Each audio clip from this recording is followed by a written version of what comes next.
10 बातें जो कृष्ण के जीवन को बनाती है। महान और विद्वान जीवन जीने का तरीका ऐसा रखना चाहिए। परिवर्तन ही प्रकृति का नियम है, इसलिए जो पीछे छूट गया उस पर शोक मनाने की जगह जो आपके पास है उसका आनंद उठाना सीखिए। जन्म से लेकर देह त्याग तक भगवान कृष्ण के जीवन की लगभग हर घटना में कोई सूत्र है। युद्ध भूमि पर दिया गया गीता का उपदेश संसार का श्रेष्ठतम ज्ञान माना जाता है। मैनेजमेंट मास्टर कहें या जगत गुरु, गिरधारी कहें या रणछोड़, भगवान कृष्ण के जितने नाम हैं उतनी कहानियां। जीवन जीने के तरीके को अगर किसी ने परिभाषित किया है तो वो कृष्ण है। कर्म से होकर परमात्मा तक जाने वाले मार्ग को उन्हीं ने बताया है। नंबर 1, शुरू से अंत तक जीवन संघर्ष ही है। कारागृह में जन्मे कृष्ण, पैदा होते ही रात में यमुना पार कर गोकुल ले जाया गया। तीसरे दिन पूतना मारने आ गई। यहां से शुरू हुआ संघर्ष देह त्यागने से पहले द्वारिका डुबोने तक रहा। कृष्ण का जीवन कहता है, आप कोई भी हो, संसार में आए हैं तो संघर्ष हमेशा रहेगा। मानव जीवन में आकर परमात्मा भी सांसारिक चुनौतियों से बच नहीं सकता। कृष्ण ने कभी किसी बात की शिकायत नहीं की, हर परिस्थिति को जिया और जीता। कृष्ण कहते हैं, परिस्थितियों से भागो मत, उसके सामने डटकर खड़े हो जाओ, क्योंकि कर्म करना ही मानव जीवन का पहला कर्तव्य है। हम कर्मों से ही परेशानियों से जीत सकते हैं। नंबर 2, स्वस्थ शरीर से ही विजय है। कृष्ण का बचपन माखन मिश्री खाते हुए गुजरा। आज भी भोग लगाते हैं हम, लेकिन यह संकेत कुछ और है। आहार अच्छा हो, शुद्ध हो, बल देने वाला हो। बचपन में शरीर को अच्छा आहार मिलेगा तो ही इंसान युवा होकर वीर बनेगा। शरीर को स्वस्थ रखना है तो बचपन से ध्यान देने की जरूरत है। ये पेरेंटिंग के दौर से गुजर रहे युवाओं के लिए बड़ा मैसेज है। अपने बच्चों को ऐसा खाना दें जो उनको बल दे, सिर्फ स्वाद के लिए ही ना खिलाएं, तभी वे बड़े होकर स्वयं को और समाज को सही दिशा में ले जा पाएंगे।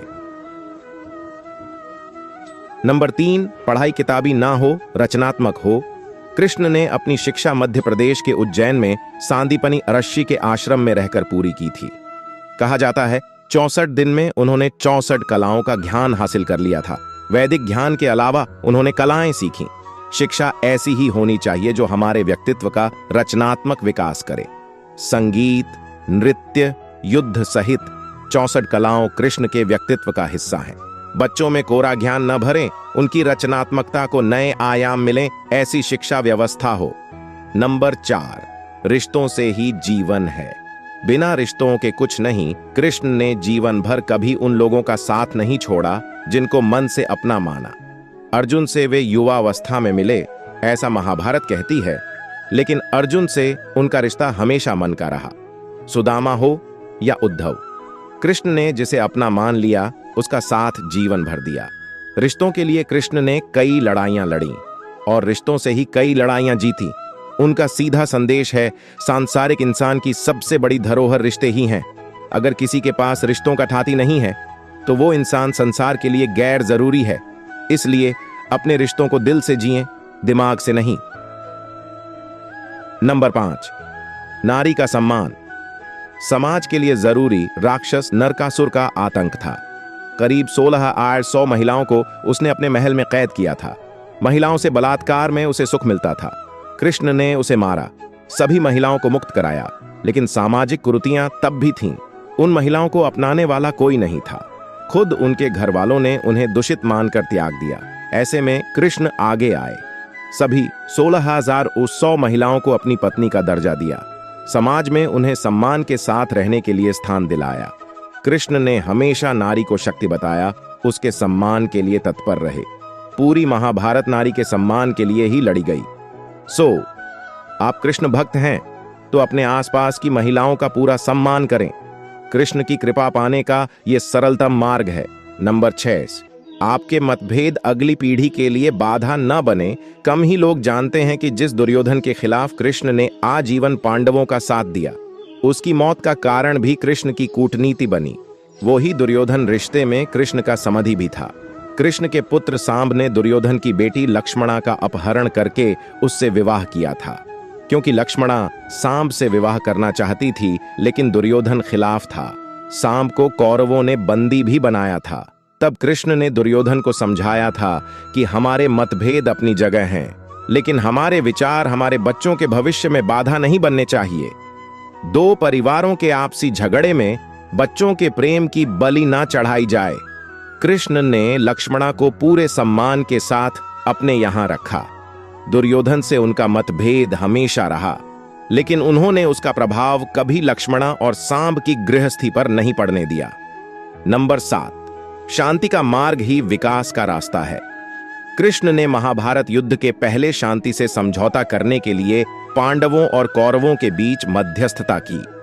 हालांकि दोनों ही पक्ष युद्ध लड़ने के लिए आतुर थे, लेकिन कृष्ण ने हमेशा चाहा कि कैसे भी युद्ध टल जाए।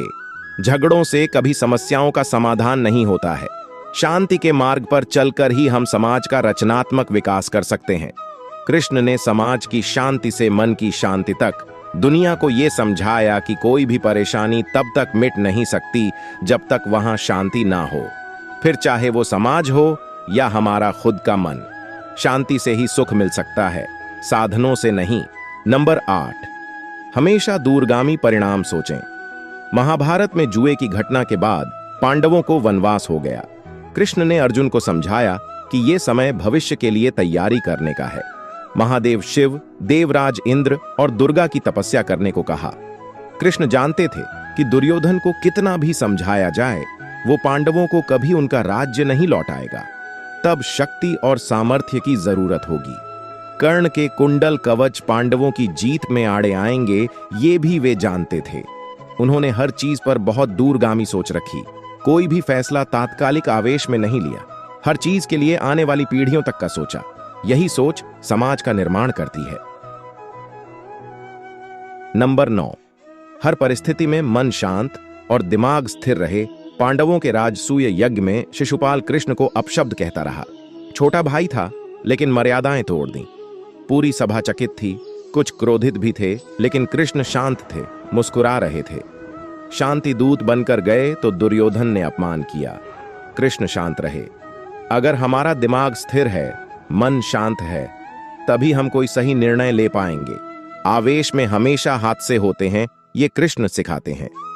विपरीत परिस्थितियों में भी कभी विचलित नहीं होने का गुण कृष्ण से बेहतर कोई नहीं जानता। नंबर 10 और आखिरी महत्वपूर्ण बात, लीडर बने, श्रेय लेने की होड़ न करें। कृष्ण ने दुनिया भर के राजाओं को जीता था। जहां ऐसे राजाओं का राज था जो भ्रष्ट थे, जैसे जरासंध, लेकिन कभी किसी राजा का सिंहासन नहीं छीना। कृष्ण के पूरे जीवन में कभी ऐसा नहीं हुआ कि उन्होंने किसी राजा को मारकर उसका शासन खुद लिया हो। जरासंध को मारकर उसके बेटे को राजा बनाया जो चरित्र का अच्छा था।